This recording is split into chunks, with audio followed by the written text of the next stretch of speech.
welcome Senior Vice President, General Manager, Networking and Advanced Security Business Group, VMware, Tom Gillis.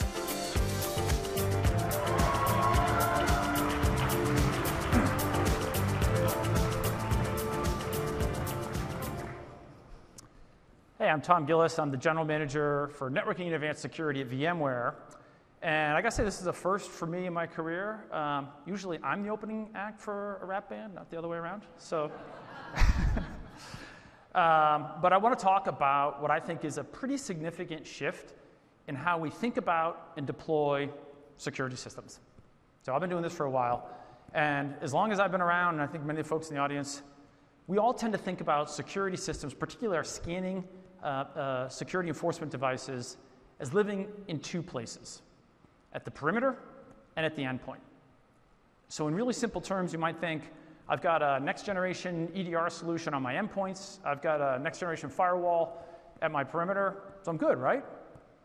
And yet, despite the fact that these are widely deployed systems, we see a significant increase in both the frequency and the impact of cyber attacks. And so I think in really broad strokes, we've got to think differently about our security systems. We need a system that can work not just at the endpoint, not just at the perimeter, but can look across all that stuff in the middle, right? We need to look at how a user interacts with an application and understand the application interacting with the infrastructure. And the reason why we need this broad view is because the nature, and I think the objective of the attacks has changed. Let's just think in simple terms about Log4j. Whoever discovered that vulnerability gave themselves a skeleton key to virtually every network on the planet. I don't know of a single network that was not impacted in some way by Log4j. And so despite this unbelievable access to pretty much everything, what was the movie script that was stolen, or the 500,000 credit cards that were stolen? There wasn't one, or at least not one that we know of.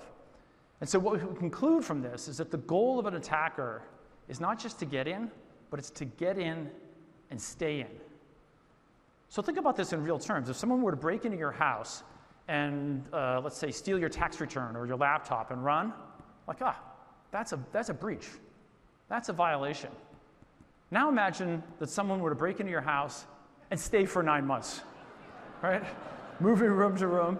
It's unthinkable in the real world, but in cyber, this is the problem that we're up against. And it's not just the big folks that have to worry about this. Some friends of mine, their family owns a regional potato chip company. They got ransomed twice. So that tells you these attackers, they have no decency, folks. They're going after our barbecue potato chips.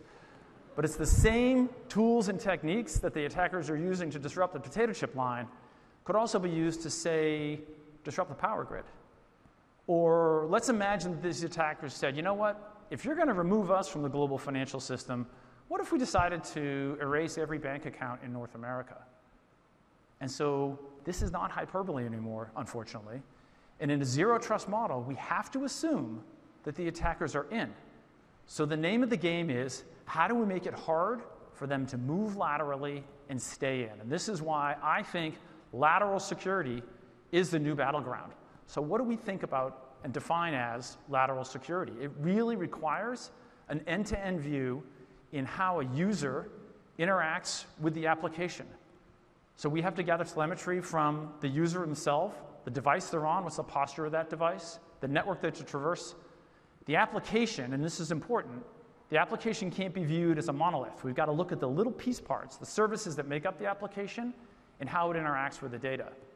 And then we'll be prepared to deal with these sophisticated threats. So there are 3 steps for how we can do this, and I'll argue that the first and perhaps most important is we have to come up with a way that we can protect the inner workings of an application. Now, when I talk to customers about this, they'll say, okay, I think about my security tool chain for apps and how I can protect my apps in terms of a set of tools that I use on my private cloud, and I got a different set of tools that I think about on my public cloud. And while I understand that thinking, I'm going to suggest that we need to turn it 90 degrees, right? We need to talk about how do I protect the inner workings of a traditional application that's going to be predominantly VM-based, and then separately, how do I protect the inner workings of a modern application, which is going to be predominantly Kubernetes-based? Because the concepts are the same, but the insertion mechanisms are different. So let's consider each one separately. When we think about east-west controls for VM-based applications, the most, I think, for many people, the most obvious control that you're going to think of is microsegmentation. And so to illustrate how microsegmentation solves this problem and fits into the overall picture, I'm going to run a little experiment, okay? I want all of you in the audience for just a moment to become SOC analysts. So can you analyze this traffic pattern and see if you can identify an anomaly? Is there anything weird there? Right? Now, I'm from Boston, so I look at that and be like, nope, that's normal, that's how we drive. My dad would be proud of me. He's like, good move, son. You drove around the tree, got 2 cars ahead. But for most of us, right, microsegmentation stops what is obviously bad traffic. It's traffic that's trying to use application pathways that should never exist in the first place. So let's put guardrails in place, and let's stop that traffic from flowing. Now, the good news is microsegmentation it probably just had its 7th birthday, so it's been around for a while. And I can say with confidence that the tools for doing microsegmentation at scale are pretty mature. That's the good news. Here's the bad news. The bad news is that the attackers are assuming you have microsegmentation in place. And one of the more interesting and disturbing trends that we're seeing in the last 2 years is a significant increase in what the security researchers call living off the land attacks, which means that attackers are using a stolen credential or compromising a protocol to move through legitimate application pathways. And the number one protocol that we see is RDP, Remote Desktop Protocol. And you can't just block RDP because that's what your sysadmins are using to update their servers. So how can we look at each one of these RDP connections and figure out, is this the sysadmin updating a server, or is this ransomware? So this is not a radically new concept. This is what SIEM systems were designed to do more than 10 years ago. Let's look across everything and try to figure out friend from foe. But SIEM systems are subject to an immutable rule of security, all of us are. You can't stop what you can't see. And so for many customers, I think SIEMs suffer from the car alarm problem. You know what the car alarm problem is? If you're walking down the street and you hear a car alarm going off, what do? You keep walking, right? Maybe you yell, shut that thing off, right? So car alarms have very, very high false positive rate, and so does a SIEM. And it's not that the analytics in a SIEM are bad. The problem is you're relying on sample data. And when an attacker is trying to use legitimate application pathways, you can't rely on something like just NetFlow or sampled data to see these kind of patterns. We have to look deeper. So again, let's think about how we can instrument traditional applications, which are VM-based, and identify the inner workings of that application. Many customers will think about, all right, I'm going to deploy a network tap. Okay? So the network tap is going to look at that east-west traffic and try to find the bad guys. But if an application has, let's say, 3 tiers, a web tier, an app tier, and a data tier, and they're all VMs running on the same chassis, that east-west traffic, it never leaves the box. It's not going to hit a network switch or a network tap.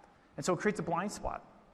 Now here's what makes the problem worse, is that the silicon vendors, Intel and AMD, and hypervisor vendors like VMware, are building ultra-high density servers, where on the latest generation of hardware, we can run more than well over 100 VMs in a single chassis, more like 150.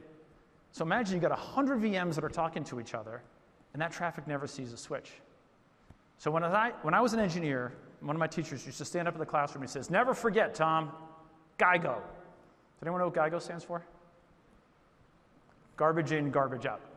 And I know some people recognize that. It's an old programming term, I guess. But the idea is that if you're looking at 1% of the east-west traffic and you're trying to figure out, is that RDP connection good or bad, that's not enough sample data to make an intelligent decision.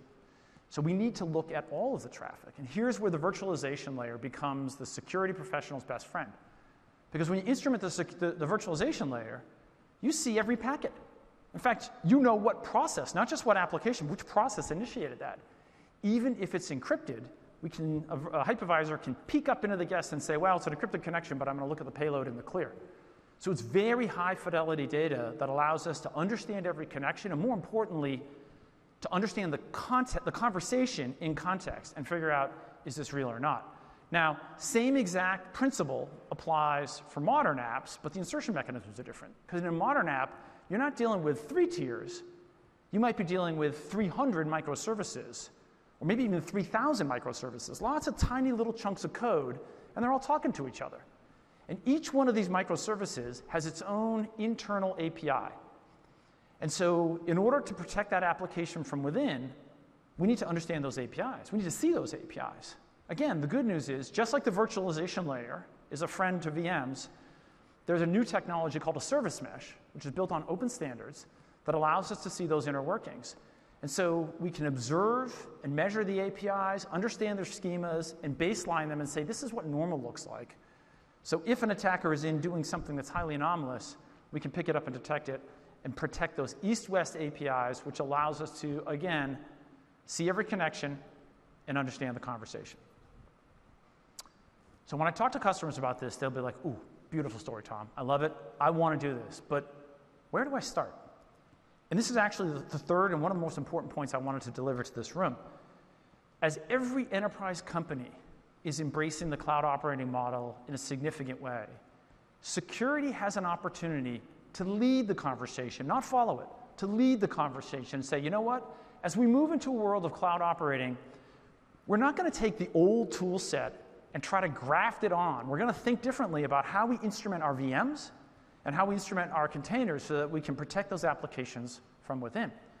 And yet, when I talk to customers, many of them are saying, yeah, we're going to automate our data center, and we're just going to use the existing tool set, these firewalls and load balancers that we have. And I was like, oh, so you can launch a workload without having to update firewall rules? Oh, no, we open a ticket for that. And our guys are good, though. We close those tickets in like 2 weeks. And I was like, okay. How about getting a VIP, a virtual IP from a load balancer? No, we open a ticket for that too. And so I kind of sometimes let my mind wander and I think, this is like sort of partial automation. Is this some kind of like IT vending machine? And I go up to that vending machine and I push a button in it and request a firewall update, but behind that vending machine is a person, and they get that ticket and they go, I got to take that to Steve. Oh, is Steve around? No, is Steve on vacation? Where's Steve? Oh, let's go to Brian. Brian gets it and then takes that request and he passes it to an engineer, and the days are going by. Our engineer gets that request, scratches his beard. Ooh, firewall update, eh? Let me think about that. Punches some buttons. And maybe I'm going to have lunch. I'm kind of hungry. Is it lunchtime? Okay, here's your firewall. Oh, the vacuum tube. I wonder if they have one of those vacuum. Remember those things in the mailroom? Finally, your firewall rules get updated, and now days have gone by. Right? So taking existing tool sets and trying to graft them onto the cloud operating model, that's not automation. So if you remember one thing from this conversation, when you go into the cloud operating model, I want you to think about nothing. Okay? And what I mean by nothing is 0 tickets, 0 network taps, 0 expensive proprietary appliance, because those things are a ripoff, and 0 trust. All of these concepts fit together. In the cloud operating model, we want the guts of our private cloud to look and behave like the public cloud. Do you think the public cloud providers are buying expensive firewalls and proprietary load balancers? No. It's racks and racks of x86 systems with scale-out infrastructure software, not a software VM of what is a hardware firewall, but a scale-out architecture with high-level APIs that understands the topology of an application. And when this is your foundation, it allows you to think about security, and all that instrumentation of the east-west traffic, that security becomes code. And so instead of updating it with a ticket and waiting for Steve to get back from vacation to update this system, the computers do the work. So the cloud operating model gives us this magical combination of operational efficiency and better security, because all of our infrastructure is implemented as software. Core switching, routing, firewall, IPS, load balancer, advanced threat detection, all that stuff is under these high-level APIs, which means we have freed it from the dependencies of proprietary hardware, which means we can pick it up and move it. And so, real-world example, I had a customer that was running a production data center in Ukraine, and things got really, really crazy, really, really fast, and they had to move that data center from their private cloud. They wanted to split it across 2 providers. They did it in a weekend. Now, You don't move a data center that often, but when you do, it makes you realize the power of the operational efficiency that we get with a cloud operating model and the ability to instrument this stuff in a way that we can detect these advanced threats. So to talk a little bit more about the impact that these threats are having on our security teams, I've got a special guest that's going to join us. She's going to join us remotely. It's Dr. Amelia Estwick. Amelia is the head of threat research at VMware. She's no stranger to the threat operations community. She's worked for more than 17 years in the NSA in various threat operations roles. She's a veteran of the Gulf War, U.S. Army, InfoSec. She's very active in the academic community on cybersecurity issues. Amelia, thank you for joining us remotely. You've spent more time in the SOC than anyone I know. What do you think are the greatest challenges impacting SOC leadership today? Well, Tom, that's quite interesting. I actually see two challenges. One is, we talked about earlier, is data. Our SOC analysts are inundated with data.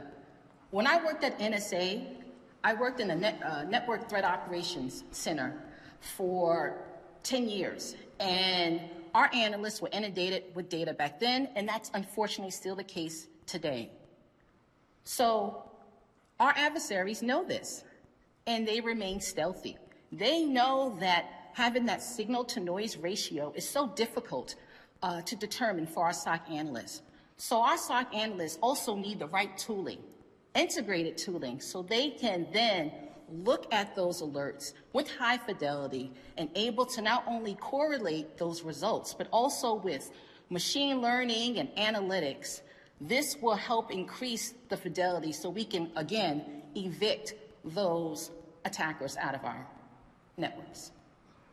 So Amelia, we're here at the RSA conference, thousands of security professionals all gathered together, and we all face a common adversary. These attacks are more sophisticated and more disruptive than ever before. Do you have any thoughts on how we can do as a community to stop these kind of problems? Well, I got a couple of thoughts, but one that's top of mind really is we all just need to come together. Not one organization, vendor has a silver bullet. We're all on one team to fight against the common adversary. So what does that mean? That means here at VMware, we're very fortunate to have visibility across the enterprise. That's the user, the device, all the way through to the network and the applications. And we are really, really excited to partner with the community and the ecosystem to build not only the tools and technologies, but also common frameworks and sharing this telemetry with the ecosystem so we can not only protect our customers and a community, but also protect our nation. Amelia, thank you very much. And as Amelia said, the Security Operations Center, they don't need more data, right? They don't need more alerts that they have to respond to. What they need are high-fidelity signals that are actionable. And so as proud as we are of our ability to correlate what we see on the endpoint and what we see in the network, we also at VMware recognize that it's an ecosystem. And so we're announcing at the show that we're joining the Open XDR Alliance, working with our partners and other vendors, sometimes our competitors, to create common data models, common schema, to make these systems work better together. Because the sophistication of the attackers just grows and grows. The other thing we're announcing at the show floor is that we're taking what are discrete security telemetry sets that we have from the endpoint, for our EDR customer base, for the access point, and for nearly every private cloud workload imaginable, and we're pulling this all together into a single threat telemetry database that we call Contexa. Contexa is the brain that gives us the context to understand, is that a legitimate RDP connection, or does that look like ransomware? So, for you as security professionals, now is the time to drive change. Now is the time to embrace the cloud operating model and not just cut and paste our old ways of working, but let's move forward with a new way of instrumenting our workloads, protect them from within, and get ready for this next onslaught. Thank you all very much for listening. Come by and see us at the show floor, and of course, stay safe, everyone. Thanks.